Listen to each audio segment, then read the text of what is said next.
Hey there everyone, Meteorologist Adam Claibon here with you on this Wednesday and Christmas Eve to kind of give you some updates on the potential strong winds we were expecting to see here throughout the day, to kind of give you the latest information and how really that threat has now passed. We have seen things greatly diminish as far as what's expected here into the afternoon. Still breezy, but we're going to see things on a much lighter note in comparison to how things could have turned out here throughout the afternoon. So that's great news there, and we're going to kind of tell you how things have played out and why we are seeing more of this weaker solution now beginning to come into really form as we make our way throughout the afternoon and as we go into the nighttime hours. And we'll still see some showers around heading into the day on Christmas, but those will be late into the day. But first, let's talk about the here and now, and that is we are dealing with no wind alerts. The wind advisory that we had in effect has been allowed to expire. So we're in the clear again here across western Washington, and it looks like we'll be sitting pretty as we head on into the night.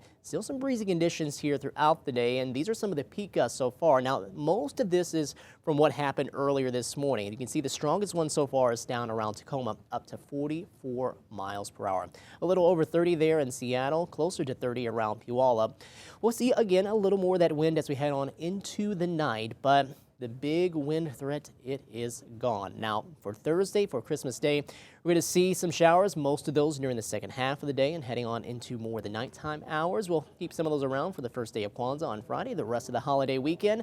Partly sunny skies, things drying out, and high pressure actually building in to give us a quieter stretch of weather through the weekend and to the start of next work week.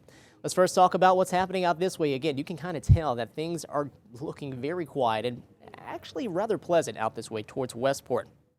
Not too much wave action at all, just a light wind that's out there. While a bit of a different story up here near the Canadian border. Bellingham dealing with more of that rain, and we'll keep the better chances of showers up this way farther to the north. Even seeing a little sunshine here around Seattle as we are noticing temperatures up in the upper 40s. A little bit of a spike in temperatures due in part because of this south wind. You can see it's picking up now at about 15 miles per hour with some of those stronger gusts here and there. But as far as some of the damaging wind gusts we were expecting to see, that's not going to be an issue for us. We'll head on here into the evening and we'll continue to keep an eye out for some breezy conditions, but relatively quiet for the remainder of the afternoon and into the night. Here are your winds. We're going to see that a lot of that will continue to be around more so 10 to 15, maybe 20 miles per hour. We'll keep those around some of those marks here as far as sustained winds. When we're talking about sustained winds, we're talking about more of your streamlined winds, more of the constant and consistent winds that are around. Now, the gusts are those quick bursts that you see from time to time. For us here, as we head into the very latter part of the afternoon, really more around those early evening hours here, you're seeing some of the current gusts up around 30 miles per hour. Again, a far cry from some of the stronger numbers we were seeing earlier into the week and even just yesterday as far as some of the forecasts were really showing, but thankfully we're not going to be dealing with a big wind event. Not to say that we are completely out of the woods with no power outages expected. I think maybe a few of them could be around, but shouldn't be a widespread issue for us at all. Here's a look at the radar. You can see most of the rain heading off to the north, and we'll see some too across some of the foothill communities. But overall, we're going to keep things fairly dry here as we head on into the night as that system continues to work its way on through. Let's go ahead and move this on over because this area of low pressure is out of place. It's actually more so right here, just along and just maybe more so inland as opposed to being off of the coast. That's been a bit of a different really a bit of a different show and a setup than what we were seeing earlier into the week as far as where this system was going to go. But that's a big reason why we saw things a bit on the lighter side here today with most of the wind. Let's continue that on. You'll see that here looking at Futurecast that's going to be moving on through, and that will continue to find its way on through the area. So if I can point it out for you, you can tell that we do see a bit of a curvature within some of that those showers just off to the west, and that's up that way near more the tip of the Olympic Peninsula. It's over that way that we have the tail end of that area of low pressure. It's not the low pressure system itself. Actually, more of it's centered over the inland areas here farther up this way. That's where you have a bit more of that center popping up. But that's where we are seeing that center pushing on through, and that's where we kind of had it. It was across more the Oregon coast as well, kind of to help to limit some of the organization and the strengthening it was able to do. It's out of here, though, by the time we get closer to about 8 or 9 o'clock tonight, though, and we're continuing to dry out as we continue throughout the night. And then we'll head on into the day tomorrow. That's 5 o'clock in the morning, showing some showers across the southern part of the state, eventually beginning to find its way more across our area as we head on into the latter part of the morning and more into the afternoon hours, where we're going to see that rain pick up, and we'll have some mountain snow to go along with that, too. Periods of dry times, not going to be a completely wet day, not a soaker. We'll see that move on off towards the east, and we'll expect things to quiet down just a bit more as we head on into the second half of the day on Friday after another wave of moisture pushes on through with more rain here in the lowlands and snow across the Cascades. So we're going to keep that train going, but first let's go ahead and point this out right here. You can see the winds as we head over the next few hours. Not much to them. You can see a lot of those gusts really are going to be on the lighter side as we head throughout the evening and throughout the night. They do pick up a little bit by the time we head into tomorrow morning ahead of that next system that we're going to see. So kind of breezy again at that point, and we'll see some breezy conditions throughout the afternoon with that rain pushing on by.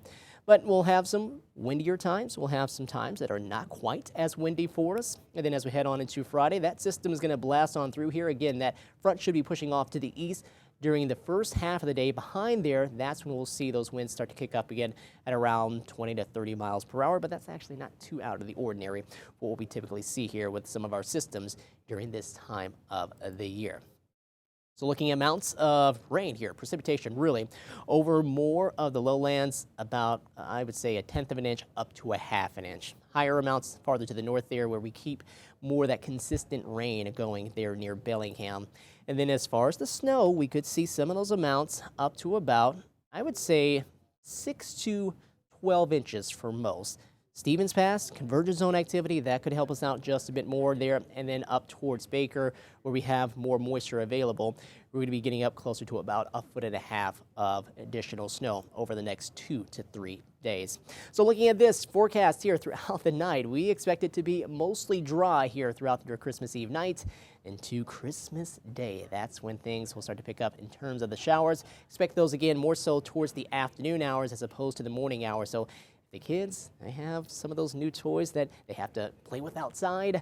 The morning time is going to be that best opportunity to get out there and to try it out.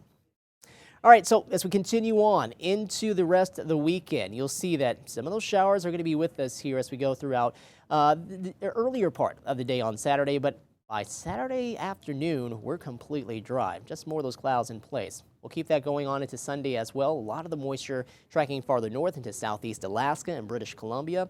And you can see that line of moisture actually heading up closer to around Haida Gwaii. That's actually pretty oppressive atmospheric river that's up that way for them. For us, though, high pressure is in control, so that's keeping things completely quiet for us for the next few days. We got this ridge that's going to stick with us all the way into the start of next work week. Tuesday there again, you can see things are dry. Eventually we'll start to see that sag southward, and by the time we head on into Wednesday, we'll see the better chances of rain return here back to the area across western Washington.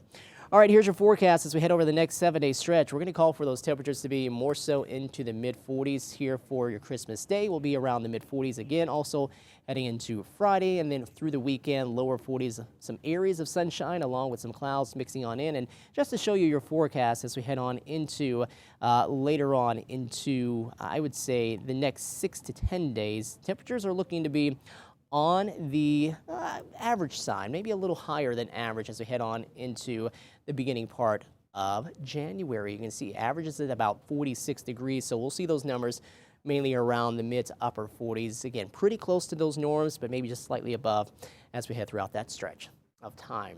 All right, just to recap, everyone, our big wind threat no longer around. We should be safe and good to go here as we go throughout the night. Expect to see some breezy conditions, though, and for your Christmas Day, expect to see some showers around during the afternoon and into the evening.